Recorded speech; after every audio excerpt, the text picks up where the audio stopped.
અંબાજી નજીક પાંછા ગ્રામ પંચાયતમાં થયેલ ચોરીનો ભેદ પોલીસને ઉકેલવામાં સફળતા મળી છે. ગ્રામ પંચાયતમાંથી કોમ્પ્યુટર, પીસીઓ, લેમિનેશન મશીન સહિતના મુદ્દામાલની ચોરી કરી હતી. ચોરીની ઘટનાના 15 દિવસ બાદ પોલીસે 5 આરોપીઓની સામે કાર્યવાહી હાથ ધરી છે. પકડાયેલા આરોપીઓએ પાંછા ગ્રામ પંચાયત સહિત અન્ય એક જગ્યાએ ચોરી કરી હોવાની કબૂલાત આપી છે.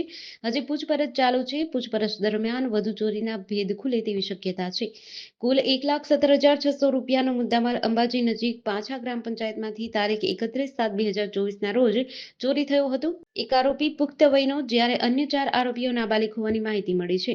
ગઈ તારીખ 31/7/24ના રોજ પાંછા ગામે આવેલ ગ્રામ પંચાયતના મકાનમાંથી જ્યારે આ પંચાયતનું મકાન બંધ હતું ત્યારે રાતના સમયે કોઈ અજાણ્યા ઇસમો આવી અને પંચાયતના બિલ્ડિંગમાંથી કોમ્પ્યુટર જેમાં મોનિટર નંગ 2, પછી લેમિનેશન મશીન 1, ઝેરોક્સ મશીન 2 નંગ, સીપીયુ 2 નંગ અને HP કંપનીનું પ્રિન્ટર અને બેટરી વગેરે બીજી મુદ્દામાલ 1,17,600ના મુદ્દામાલની ચોરી થયાની ફરિયાદ અંબાજી પોલીસ સ્ટેશન ખાતે દાખલ થયેલ હતી.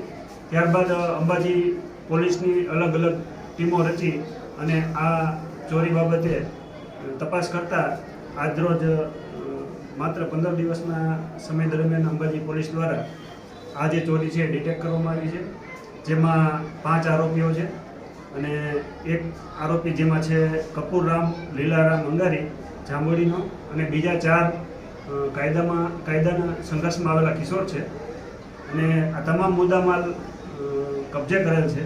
એ સિવાય એ લોકોની પૂછપરછ દરમિયાન અગાઉ પણ એમણે અંબાજી પોલીસ સ્ટેશનમાં એક ચોરીનો ગુનો દાખલ થયેલો હતો. એમાં પાણીની મોટર ચોરી થઈ હતી.